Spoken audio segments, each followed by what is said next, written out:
Ahojte, dnes tu máme ďalší recept a upečeme si spolu bezlepkový Red Velvet.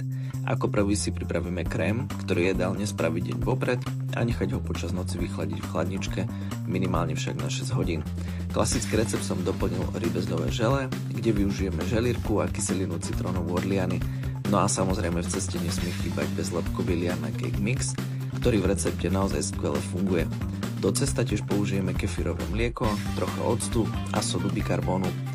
Vďaka tomu má Red Velvet svoju nezameniteľnú chuť. Vychladnuté korpusy zrežeme, naplníme, no a zdobenie je už na vašej fantázii. Ja som použil čerstvé rybezle, sušené kvety, ktoré okrem ostatných surovín tiež nájdete na e-shope liana.sk.